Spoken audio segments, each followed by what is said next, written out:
Number 1. I was messaged by a girl on Plentyoffish. Let's call her Ashley. It was one of those conversations that immediately took off, and we were talking for at least 4 hours straight. We decided to go get dinner.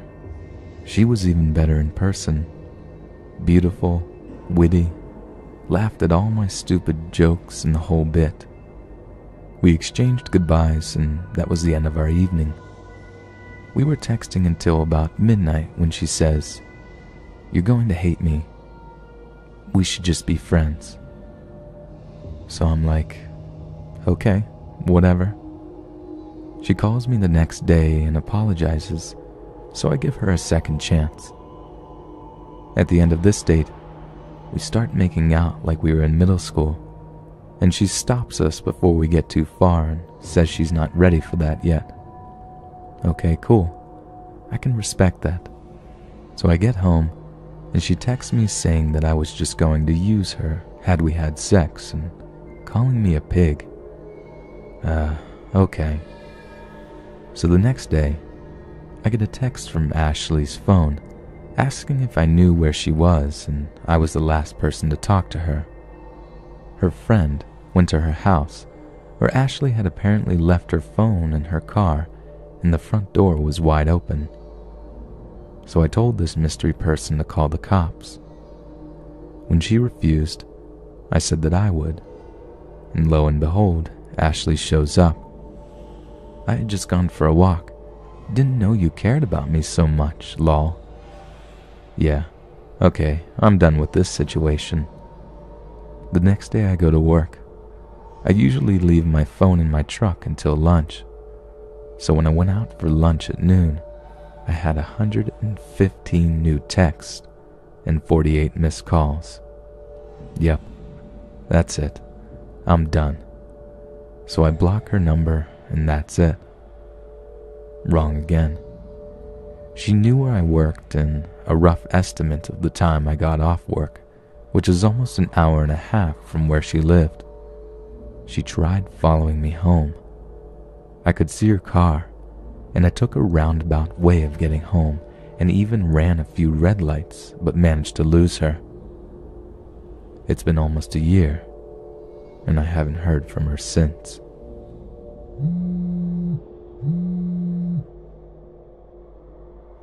Number 2. So this was from OKCupid. Now, I'm a chick of the larger variety, and I always post a current body shot because I don't like when people waste my time if they're not going to be into me. I never got why people post misleading photos, like people aren't going to notice when you meet. So I was talking to this guy. He seemed nice enough, and he asked me to buy me dinner. Okay, sure. He had only posted a face shot. When we met in person, he was easily clearing over 450 pounds. Not really into that, but I stuck it out because he seemed like a nice person. We get coffee first, and then walked over to the restaurant. Now, I'm no athlete, but I do like to hike and rough it in the woods from time to time camping. I may not be winning any marathons, but I can walk for miles. This poor dude was wheezing within 20 feet of walking. Clearly it was an effort for him. I felt bad for the guy, and I try to be open-minded, but I can't date someone that unhealthy.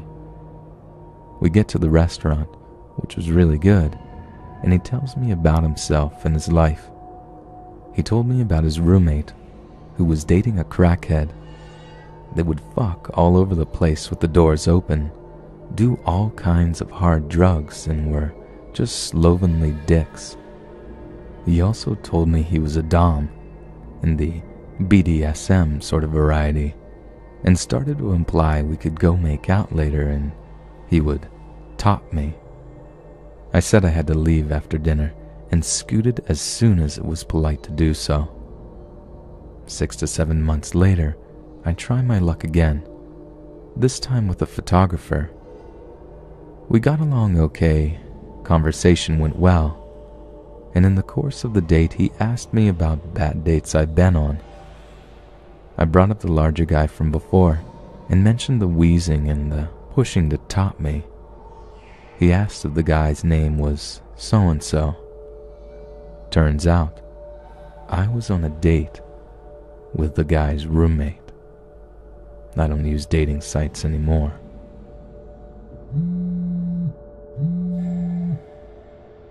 Number 3. I went along with a friend on her first date with this guy she met on OKCupid. She was nervous about meeting him alone, so he told her to bring a friend and he'd bring one of his friends. She tells the guy I'm not single. He says that doesn't matter. His friend is cool with it and just likes to meet new people. I also like to meet new people and I'm willing to help her out, so I agree. Fast forward to the bar. Guy shows up and he's gotta be as old as my dad, which, whatever, she likes older guys. He still seemed kind of too old for her, but it's none of my business. He also came alone. Perhaps he figured he'd score 2 women at once this way. He sits down and everything immediately goes to hell. Guy keeps telling us about how gorgeous I am while trying to touch my friend, trying to get her to hug him, putting his hand on her knee, telling her to smile, stuff like that. Just being really obnoxious. She finally tells him he needs to stop touching her. He tells her to relax and keeps winking at us. Tells me I need to control her, telling us we're so gorgeous and so beautiful over and over again, as though he'd hit the magic number of compliments and we just rip our clothes off right then and there. Friend and I are giving each other the serious eyebrows. So I try to engage him. Tell me about yourself. What's your job? I make a lot of money. Wink. What do you like to do in your free time, etc.? He just keeps giving us stupid, vague answers like he's being coy, and just keeps repeating how pretty we are. Seeing that we're not going for it, he starts telling us, somewhat irritably, that we're just on scholarship. I ask him what that means, and he just winks again. This fucking guy.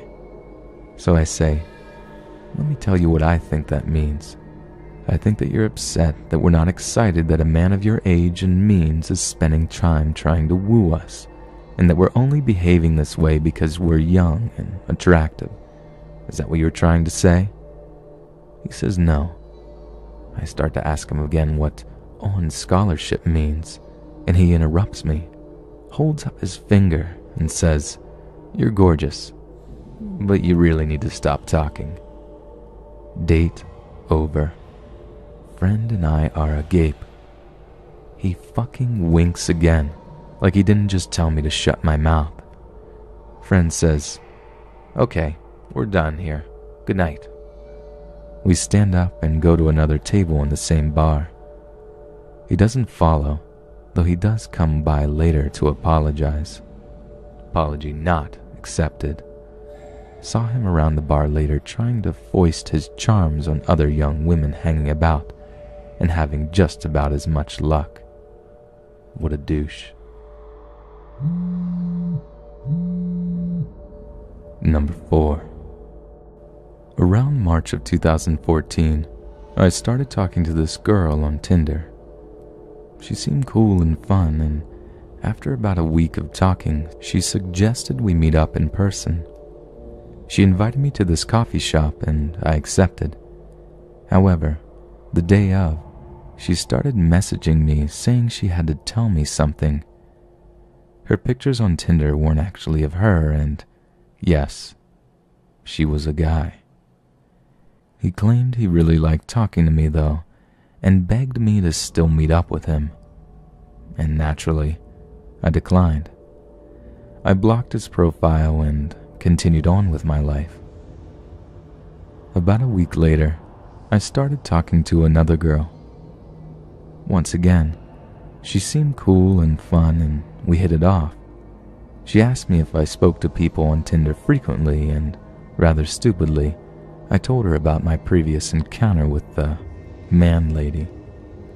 She asked me if I wanted to meet up, and I said sure, as long as it was in a public place. We decided on a cafe, and the next day I sat at the table, waiting. 5, 10, 15 minutes had passed, and she was nowhere to be found. I then peered out the window and saw, from across the street, a man staring at me intently. I looked away, waited a few seconds, and looked back. He was still standing there. At that point, I left the cafe, got on my bike, and booked it home. I was definitely a little freaked out, but tried to pull myself together and reasoned that no one could have followed me. I then deleted my Tinder profile, and things were normal for a few weeks. About 3 weeks later, I started getting phone calls. The numbers all showed up as unknown. I picked up the first few times to some guy breathing heavily into the phone. I was already a little freaked out. After about a day, I stopped picking up any call unless it displayed the caller's name. I then started receiving text. At first, they were pretty harmless, calls for attention and begging me to meet in person. It then changed to very sexual texts, until eventually the messages became threatening, and whoever was messaging me started throwing out my family and friends' names and whereabouts, saying she would get them involved unless I answered. Because they were texting me, I could see a displayed number. But when I called phone providers, they told me the number couldn't be traced and that it was probably a track phone. Great. I waited about 2 weeks, not responding to the texts, thinking I shouldn't feed the troll. But eventually it became too much. I started getting upwards of 50 texts and phone calls a day. I would wake up to 10 to 20 texts every morning. I then decided to change my number altogether. The texting and calls stopped for a while, but sure enough, it started happening again. I called my phone provider asking if they ever gave out numbers at a user's request, and they said their policies stated that they wouldn't and couldn't unless valid identification was provided. Then one day, I tried logging into my Facebook, but was denied. Within a day, friends started contacting me asking what the hell I was doing, saying that they were getting terrible messages from my account. In particular, one of my girlfriends was receiving messages about her mom who died years ago. I apologized profusely and told people what was going on. I contacted Facebook and explained the situation, and they helped me access my account again, at which point I deactivated it for a while. Enough was enough. I decided to contact the FBI, explaining what had been going on for over a month now. They documented everything, but told me since I, or any of my relatives and friends were in no immediate danger, they probably wouldn't be able to do anything. At that point, I felt stuck. I thought about hiring a private investigator or a hacker. I decided against it, however, and just hope it would fade out if I never answered. I left my Facebook deactivated and ignored any texts or phone calls. I never had any trouble at home, but some of my closest friends received the occasional texts as well, which weirded us all out. I hated that they got dragged into it. One day I came home and things felt very eerie. Doors unlocked, windows open, and no one home. A strong breeze running through the apartment. I did a check of the place and found nothing else weird, so I locked everything up and just waited for my roommates to get home. It's been almost 7 months now. The calls and texts have more or less stopped. I'll get an occasional text, but at most once every 2 weeks. At the peak of it, I was receiving almost 100 texts a day. It definitely affected my social and personal life. I became much more wary of the people around me and my surroundings. I just felt like I couldn't really focus on anything until this stopped. Work was difficult, though I tried to maintain my composure as best I could. Everything was just weird. Life was weird. I've since stopped using all forms of dating apps and websites. Things are getting back to normal at this point, and I just want to put it all behind me. I'm moving at the end of this year, so it'll be nice to have a fresh start at a new place. I'm not going to sit here and say all dating apps are dangerous and no one should use them, but definitely cover your bases. Ask more questions before meeting someone. FaceTime them first, Skype, anything. I was naive about it, and I regret it. Be safe, stick close to your friends, and try meeting people in more traditional ways.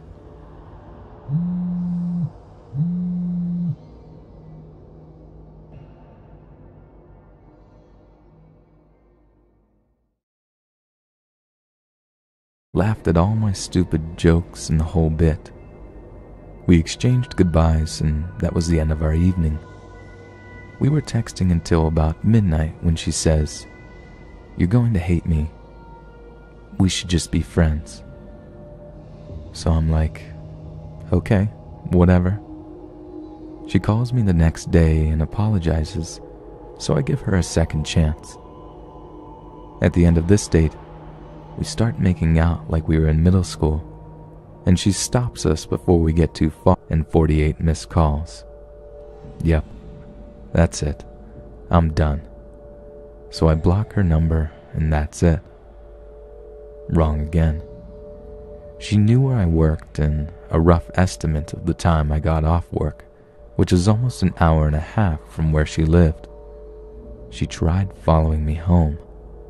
I could see her car, and I took a roundabout way of getting home and even ran a few red lights, but managed to lose her.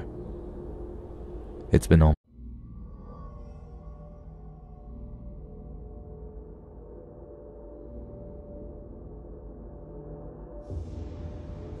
Number 1. I was messaged by a girl on Plentyoffish.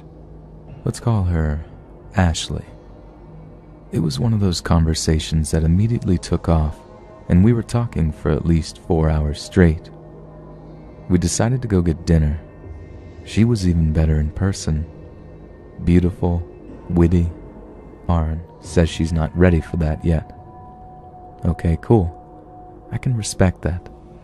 So I get home, and she texts me saying that I was just going to use her had we had sex, and calling me a pig. Okay. So the next day, I get a text from Ashley's phone asking if I knew where she was, and I was the last person to talk to her. Her friend went to her house, where Ashley had apparently left her phone in her car, and the front door was wide open. So I told this mystery person to call the cops. When she refused, I said that I would, and lo and behold, Ashley shows up. I had just gone for a walk. Didn't know you cared about me so much, lol. Yeah, okay, I'm done with this situation. The next day I go to work. I usually leave my phone in my truck until lunch. So when I went out for lunch at noon, I had 115 new texts.